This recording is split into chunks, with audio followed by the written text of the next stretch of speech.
Bismillahirrahmanirrahim. Assalamualaikum warahmatullahi wabarakatuh. Waalaikumsalam. Ya, alhamdulillah sahabat holistik sekalian, kita bisa ketemu lagi. Seperti biasa, kita akan membahas terkait dengan kejadian-kejadian atau masalah-masalah yang terkait dengan kesehatan ya. Kesehatan terutama nanti akan digaji atau dilihat secara holistik, masih dengan narasumber utama kita Bapak Puji Hartanto. Untuk kesempatan kali ini kita akan coba membahas terkait dengan informasi atau permasalahan yang umum dan kadang-kadang masih membingungkan ya, informasi di masyarakat. Apa benar sih, apa sebegitu besarkah pengaruhnya terhadap kesehatan terkait dengan adanya ini makanan ya, karena mungkin bagi sahabat holistik sekalian yang biasa berkonsultasi dengan Pak Puji pastinya sering kali mendengar terkait dengan hindari makanan yang lembab dingin. Nah ya, jangan makan makanan buah dulu. Sementara sayur dikurangi, rekomendasi untuk makan protein gitu ya. Sampai di sini mungkin sahabat sekalian mungkin yang belum baru berhubungan atau baru bersentuhan dengan keilmuan holistik, semacam ada pertanyaan, apa sebesar itukah dalam artian pengaruh makanan, minuman terkait dengan kesehatan? Karena mungkin informasi yang sekarang beredar kurang, dalam artian tidak memberikan bobot perhatian lebih terhadap makanan yang dikonsumsi. Kalau secara ini Pak, kalau secara pandangan holistik ini sebenarnya seberapa besar sih pengaruhnya? Mungkin bagi sahabat holistik yang terbiasa atau masuk grup konsultasi sering banget mendengar terkait dengan hindari makanan yang lembab dingin dulu sementara sampai kondisinya membaik gitu kan, atau mungkin kurangi lah. Seberapa besar sih Pak dalam artian terkait baik itu buah, sayur atau makan makanan dengan tipe-tipe yang bervariasi? Gimana Pak Muji? Baik, teman-teman, sahabat holistik. Jadi holistik ini, ilmu holistik ini kita kembangkan sepanjang 20 tahun lebih lah ini ya, 20 tahun lebih ini. Kemudian dulu di awal kita mengembangkan ilmu holistik, pola makan, terus itu kita masih menggunakan konten yang banyak di buku. Jadi misalnya food combining, terus ada pola makan, apalagi itu berdasarkan golongan darah ya. Itu dan sebagainya. Nah, itu kita coba di awal-awal kita belajar, kita coba pakai. Kok ada food combining, ada yang bagus, membaik dengan cepat, ada yang kemudian malah jadi kayak tua, tubuhnya jadi ngedrop dan sebagainya. Termasuk yang ini kemarin yang gunakan konsep terlalu banyak protein keto. Nah, itu ada yang baik, ada juga yang jadi kelihatan tua, jadi kelihatan itu. Nah, itu kita menjumpai banyak persoalan di seperti itu. Ada yang kemudian menggunakan, saya pernah menggunakan detox dengan 3 hari hanya makan wortel, labu sama timun kalau nggak salah. Habis itu ada bersih bagus, ada yang tidak kuat. Nah, data ini kan membingungkan. Saya belajar di buku, ketika dipraktekkan ada yang berhasil, ada yang tidak. Bagi saya itu menimbulkan satu pertanyaan. Ada apa ini? Apakah itu salah atau ada sesuatu yang belum kita ketahui? Nah, titik baliknya ketika saya membaca buku Shinsei tapi dari luar, dari Eropa lah, daratan Eropa kalau nggak salah. Nah, dia menulis di situ ada seorang makan salad ya, diet lah ya, makan salad, makan seperti itu, dia membaik di awal, kemudian memburuk kemudian. Ternyata dia harusnya berhenti di titik tertentu, dia lanjutkan hanya ya keseimbangannya ya, harusnya tadinya dia putus salad itu. Begitu sudah kayak gini diteruskan, akhirnya jadi begini. Terutama saat itu sudah memasuki musim dingin. Itu. Terus ada orang yang ditegur ketika dia makan banyak buah dan sayur dan sebagainya, disuruh berhenti. jangan dimakan sayur itu mentah, dimasaklah sayur itu. Perintahnya dimasak, jangan mentah. Karena waktu itu dia makan mentah. Nah, begitu dia perbaiki polanya dengan dimasak, terjadi perubahan yang drastis itu. Akhirnya ini jawaban yang saya cari sepanjang bertahun-tahun belajar. Oh, ternyata semuanya itu keseimbangan. Jadi ketika dia kelebihan sesuatu, maka yang lebih itu jangan dimakan dulu. Kemudian dipakai makanan yang sebagai lawannya.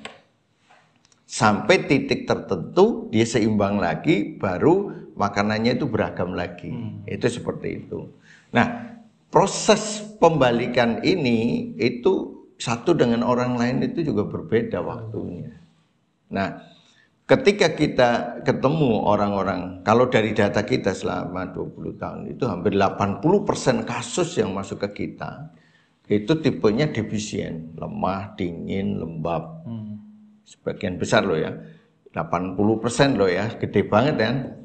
Itu. Makanya kita lihat ke teman-teman yang masuk ke grup kasus ya, mereka lontarkan kasus ketemu di lapangan, bukan kasus saya, kasus mereka semua dari seluruh Indonesia. Begitu kasus itu dimunculkan lidahnya, saya tanya kepada mereka, berapa kamu jumpai dalam 1 bulan itu lidahnya yang merah?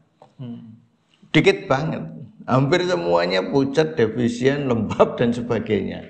Berarti menunjukkan kadar air di dalam penderita rata-rata tinggi kadar air dan kelembaban. Berarti kita tengok lagi cuaca di Indonesia saat ini musim dingin atau musim panas. Itu musim hujan atau musim panas, pancaroba hitung dulu. Itu yang pertama. Yang kedua, habis itu yang ketiga, kita lihat makanan minuman yang sifatnya lembab dingin apa. Nah, itu yang dihindari dulu hingga dia nanti lidahnya memerah. Baru ini boleh masuk, dosisnya kecil. Bahasanya kayak gitu. Lidahnya lagi pucat, kadar air tinggi, kadar kelembaban tinggi dalam seseorang. Terus kita kasih, mau dia pakai obat dokter, mau dia pakai herba yang sifatnya hangat untuk melawan itu, kok dia makan makanan yang menambahi berat, lembab dan dinginnya, menambahi berat kadar air di dalam tubuh seperti buah-buahan, sayur-sayuran. Walaupun sedikit itu micu. Berarti pengaruh ya? Oh, pengaruh luar biasa. Ketika tubuh dalam artian tubuh ekstrim ke ini ngumpul ke satu titik ya Pak Ibu. Apakah ada kasus udim, kakinya bengkak, kondisi ginjalnya juga udah rusak.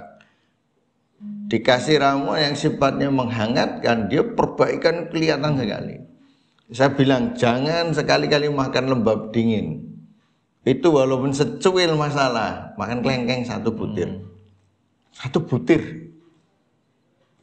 Kembali ke titik awal lagi, terus kemudian ngedrop, drop terus meninggal. Pada perkembangannya sudah luar biasa bagusnya. Ada orang yang kanker usus ya, sama, jangan makan yang seperti itu, terus kita kasih ya, membaik dengan baik. Nah, dia bukan makanan, dia melihat buku sehat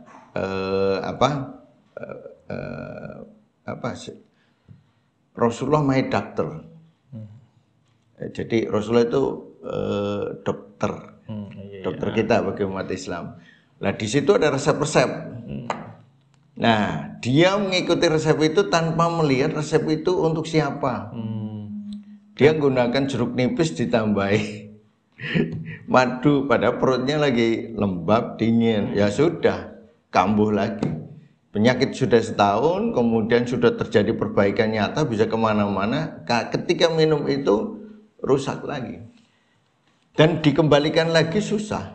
Dia harus obatnya harus berubah lagi, dan orangnya sudah nggak percaya karena dia ya kalau saya kata mendolimi diri sendiri. Resep di situ tidak salah, ingat ya teman-teman ya, resep itu di situ tidak salah. Pertanyaannya buat siapa? Biasanya kalau ketika tanya kenapa ibu pakai ini dari Rasulullah, nggak mungkin salah. Ya betul, nggak mungkin salah jika ditempatkan pada tempatnya. Itu.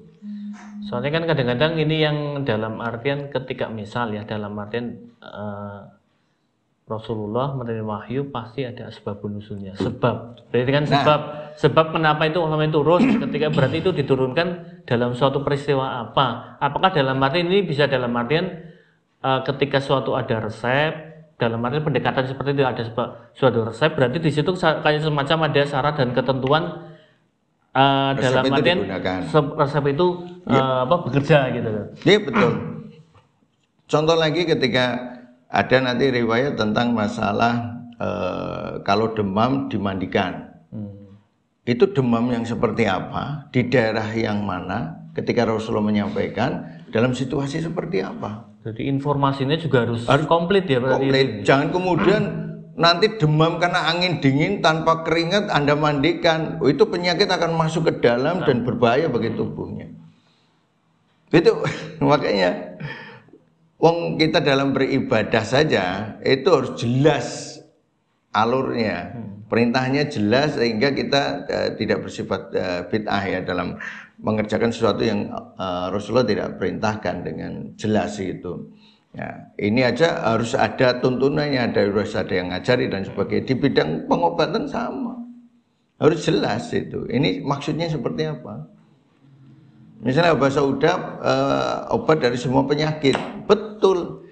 Nah kalimat di situ penyakit apa? Itu penyakit yang sifatnya dingin, kecuali dinginnya kematian. Itu arah dinginnya seperti apa dingin yang dimaksud itu. Jadi bersifat umum tapi khusus, umum tapi pada pengkhususan pada penyakit-penyakit yang bersifat dingin. Itu seperti itu. Makanya makanan ini pengaruhnya luar biasa dan kita sudah melihat. Jadi kayak gini ya teman-teman yang masih ragu ya, ya monggo aja sih kalau saya. Kok Pak Puji selalu melarang kayak gitu, melarang nggak boleh makan buah. Nah, saya kan berdasarkan data. Kita itu melarang berdasarkan data. Tanya aja teman-teman yang di grup. Kalau lidahnya merah, mesti tak suruh makan sayur. Sayur, buah, banyakin. Tapi kalau lidahnya pucat, mesti dilarang. Tapi dilarang itu. Ya, itu seperti itu. Kenapa? Karena berdasarkan data. Jadi kita bicara itu berdasarkan data. Membuat satu keputusan berdasarkan data, bukan kemudian semena-mena semuanya nggak boleh makan sayur, nggak bisa. Itu. Lah datanya kalau pucat semua, kadar airnya tinggi, otomatis kan kita akan bicara seperti itu. Karena berdasarkan data kan. Nah, itu seperti itu. Nah, ketika mau dia pakai obat medis maupun obat herba yang sifatnya hangat mesti akan ternetralisir oleh makanan yang bersifat dingin. Nah, kesalahannya ini saya juga pernah ngalami kesalahannya gitu. Jadi kesalahannya itu terjadi ketika apa?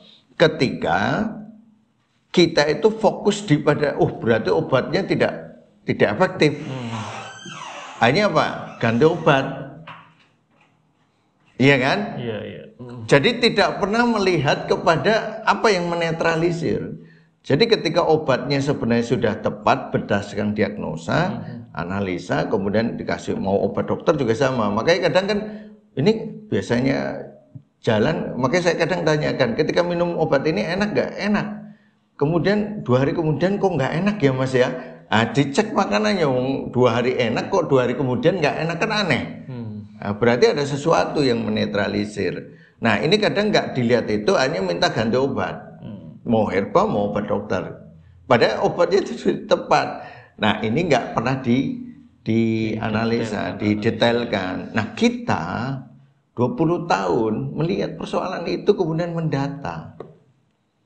Jadi kalau Anda tidak percaya, monggo aja. Kita berdasarkan data di lapangan terhadap ribuan kasus. Bukan 100-200 loh ya. 20 tahun berapa sih? Wong sehari bisa masuk 50-100 kasus. Ayo berapa ya kalau 20 tahun? Tinggal dikalikan. Iya kan? Makanya kita hari ini sedang berupaya mendata supaya kita ada tampilan data yang jelas itu. Makanya kita kan pakainya Telegram. Kenapa Telegram? Karena data nggak hilang kalau ganti HP kan. Nah, itu datanya sudah kalau berapa tahun ini sudah ribuan itu. Dan itu kasus yang lembab dingin itu dominan. Lebih dominan. Dominan. Dan ketika dia tidak makan buah-buahan, nyaman. Dan nyaman, enak. Berarti apa? Benar. Disebut benar itu andai kata dia mendapatkan rasa yang enak pada tubuhnya. Itu. Nanti kalau dia rasanya tidak enak kemudian dikatakan benar, terus gimana? Benarnya apa wujud kebenaran itu? Jadi kalau kita makan sesuatu itu membuat tubuh itu semakin sehat, semakin bagus, berarti itu sudah pas bagi tubuhnya. Catatannya kayak gitu. Tapi ketika dia makan sesuatu kemudian tubuhnya nggak enak, dianalisa apakah betul makanannya itu atau obat itu yang jadi masalah atau ada sesuatu yang lain. Sampai ketemu kejelasan. Jangan kemudian seolah menurut ini buah ini bagus banget, ini sayur ini bagus banget. Saya ketawa gitu. Semua yang Allah ciptakan itu bagus. Semua yang Allah ciptakan itu bagus. Mbok Anda mau teliti apapun yang Allah ciptakan, tidak ada yang sia-sia. Baik, satu pegangan ya. Pertanyaannya Allah ciptakan buat siapa? Pada kondisi seperti apa? Pada tubuh seperti apa? Ini selalu saya tekankan dan ini nggak pernah diperhatikan. Itu. Jadi kalau ditanyakan, oh ini tanaman ini bagus, tanaman ini bagus, semua bagus, nggak ada yang tidak bagus. Pertanyaannya ya tadi, Allah ciptakan untuk siapa, di dalam situasi seperti apa, berapa boleh dimakan, berapa banyak, berapa waktunya dimakan dan sebagainya, itu ada syarat dan ketentuan. Dan itu harus kalau Anda nanti memperhatikan, maka jadi Anda akan paham. Kayak ketika kemarin kita menulis tentang infusi ya, infusi terus makan buah terus tanam-tanam, itu kita tidak mengcounter seseorang atau sesuatu itu. Karena apa? Kasus sudah di depan mata. Gara-gara minum infusi terus menerus, tidak mengikuti kondisi tubuhnya tepat atau tidak, berjatuhan dan sakit. Ada yang udim, gagal ginjal, terus ada parunya penuh dengan cairan dan sebagainya. Dan itu kita temui laporannya bukan di tempat kita saja. Saya nemui, teman-teman di lapangan di sana itu nemui semuanya. Nah, kalau ini tidak diedukasi, salahnya di mana? Bukan infusinya yang salah. Bukan infusinya yang salah. Tapi infusi itu sifatnya seperti apa, boleh untuk siapa, dalam jangka seperti apa. Itu yang harus diedukasi. Supaya jelas, infusi itu bagus dengan catatan tubuh kamu begini, lidahnya begini, dan penggunaannya tidak boleh terus-menerus jangka panjang. Kalau mau jangka panjang, dosisnya kecil sekali. Kecil lah, 1 sloki misalnya, itu udah cukup bagi tubuh untuk membangun sistemnya. Nah, itu. Tapi ini kan 1 gelas tiap hari, kadang sehari 2 kali, 3 kali. Kenapa tidak ada informasi lanjutan yang menjelaskan efek sampingnya kayak apa ketika terjadi di tubuh kita yang dalam kondisi cuaca Indonesia yang lembab, dalam kondisi makanan kita tidak banyak protein hewani. Itu. Nah, ini harus jelas. Jangan sampai kemudian informasi itu dilempar sepotong, kemudian persoalan terjadi di masyarakat. Nah, kita meneliti persoalan-persoalan itu. Seberapa jauh sih boleh makan ini, seberapa jauh. Jadi semua apa yang ada di dunia ini kita mencoba mentelaah supaya apa? Bagaimana hidup manusia itu menjadi sehat. Itu. Kayak misalnya lagi musim nih, larangan makan karbohidrat. Nah, kalau saya aneh, karbohidrat itu dimakan sudah ribuan tahun. Sejak manusia itu ada itu sudah mengenal cocok tanam itu sudah dimakan. Pertanyaannya, kenapa karbohidrat sekarang jadi masalah? Pertanyaan kan kayak gitu. 1, pertanian sudah tidak organik lagi. Yang pertama. Terus ketika tidak organik, persoalannya apa? Oke, pertanyaannya tidak organik sejak kapan? Sejak zaman penjajahan masuk, berarti mulai pupuk masuk. pupuk ada sejak kapan? Berarti di masa mbah kita. Kenapa mbah kita itu masih bisa sehat? Sekarang kita tidak. Analisa lagi. Ternyata pola hidup zaman dulu masih banyak menggunakan organ gerak, mencangkul, naik sepeda dan sebagainya. Zaman kita sekarang, apalagi anak kita ke sini, udah jarang pakainya motor, mobil. Itu mempengaruhi kondisi. Karena Allah menciptakan organ gerak itu untuk digerakkan, sekarang tidak banyak bergerak. Sedangkan nasi, karbohidrat itu harus diurai dalam bentuk gerak fisik. Sekarang gerak fisiknya kurang, iya. Kemudian yang disalahkan nasinya. Masuk akal enggak? Enggak masuk akal kalau saya. Justru hari ini galakan kamu bergerak. Kalau kamu makan nasinya banyak, geraknya harus banyak.